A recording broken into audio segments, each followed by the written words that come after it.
Welcome back to my series on surviving the unemployed life. A big dreamer living in an unfair system. This is part 5. So if you guys haven't seen part 1 to 4, go and watch, catch up, and come back. And also I'll do a little summary of part 4 as well. So in part 4, I talked a little bit about landscaping and also being a freshly healing spiritual person going back out into the matrix, into the world, into a full-time job, how that was. And let me tell you, that was like, it wasn't it. So that brings me to part 5. I said I was going to talk about the off season of landscaping, what I didn't do, and how it led me back to the unemployed life. So yeah, let's get into some storytelling. Okay, so yeah, it's now the off season of landscaping. During the season of landscape too, it wasn't like I was working away my summer, but with the new coworker friends I made, there was sometimes whatever little free time we had, and when we finally weren't tired, we were kind of like enjoying ourselves. I got to do one hike in the summer, Mount Yabnuska. That was legit. It was cool. And yeah, I had little girls' night here and there, but okay. Anyways, also I was putting away, guys. So for the first time ever in my life, shout out to Shy. She was teaching me a method of how your first pay should go to your bills and rent, and then therefore that the second pay leaves you with whatever you want to put away for savings and miscellaneous things. So yeah, during landscape season, I actually was putting away for the first time in my life. I wasn't even living like paycheck to paycheck. So, there was some growth there. But yeah, I managed to put away almost 4,000 because my goal was to buy a beater. Because I'm like, ooh, you single lady out here in Calgary, gotta be Miss Independent, whatever. But what happened is I did meet a partner midway through the season, and I became a passenger princess. So I'm like, okay, I don't need to get a beater just yet. Let me put that savings away for something else. So yeah, near the end of landscaping season, I did go back to Toronto. I visited the family. It was so funny. The first time I went back, everyone was asking, so are you coming back? Are you moving back? Is this you moving back? I'm like, chill, guys. I'm like living the life in Calgary right now. I am not coming back to this, crazy ass city, this crazy ass expensive city. And it was over when I went back. It was super like overpopulated. I swear, like the population just doubled since I left Toronto. And not to mention, like those 2 weeks in Toronto, it was like nonstop. My anxiety was just. So when I went back to Calgary, I was just grateful on the plane back. And I also had a man to go back home to. So I was just like, I want to go home.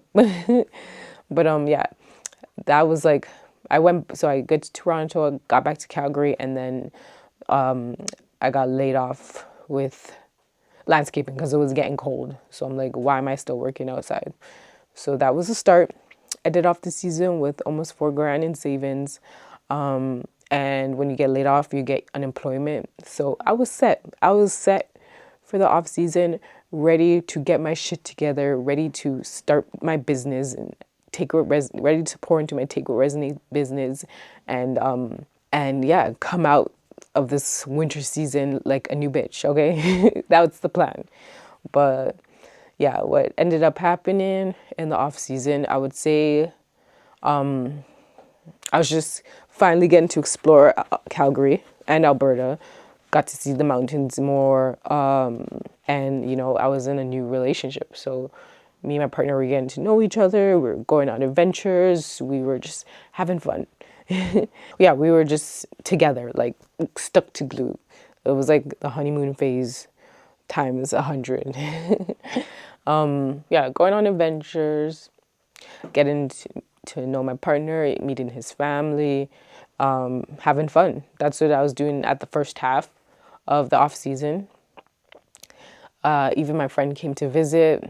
That is a whole story in itself. I don't want to go into detail, but it kind of like, it started off good and then it turned a little chaotic. It ended off a little bad. We had a falling out, but we are friends again now. But yeah, all that was happening. It was just experience after experience when I got laid off. Fast forward into January, the new year. It was my birthday. Had a little New Year party. And at this point, I was like really close with my partner and his family. So I had met his brother, and shout out to him, Jose, because that's when like the real adventure started. Because yeah, Jose's like, he's into videography, and anytime he got a gig, he would like invite his brother, and then because I'm with his brother, I would come. So yeah, like that's when like the crazy experience started happening. And my partner, what happened is that, like, my partner was feeling inspired, and well, apparently actually they were always talking about this plan to film a music video. So what happened is, finally, my partner was inspired enough to film his music video, and where he wanted to film it was in Victoria, BC. Well, actually, yeah, Victoria, BC, and then when you go to Victoria, BC, you drive a little more and you reach Tofino. So he wanted to film his music video in Tofino, and after the new year, that was my first big trip. So what we did is we took a road trip from Tofino, from Calgary to Tofino, BC, and it was like 16 hours. I don't know. So it was me, my partner, his brother, and at that time, my friend Jade. We all drove in the little Tesla. Jesus Christ. Don't take a Tesla on a road trip, okay? But we rode in a Tesla to Tofino, from Calgary to Tofino. It was like about 16-hour drive or so. It was such a fun experience, okay, guys? Not the drive alone. I mean, the drive was cool because we stopped at different places along the way, and we vlogged this whole experience. I'll put the link to the vlog below if you guys want to check it out. But yeah, it was overall an amazing experience. But while I'm talking about this road trip to Tofino as I wrap up part 5, is, yeah, all this experience and all this fun. Where do you think my savings is going? Victoria is, okay, Vancouver, Victoria, British Columbia itself is hella expensive, y'all. And not to mention, yeah, so we had to pay for like we all pitched for the charge, the Airbnb. Well, no, we didn't have to pay for the Airbnb. That was a gift from Jose to all of us. But we didn't really have to pay for the B&B, but we had to pay for food. We had to pay for the charge and the ferry prices and other miscellaneous things.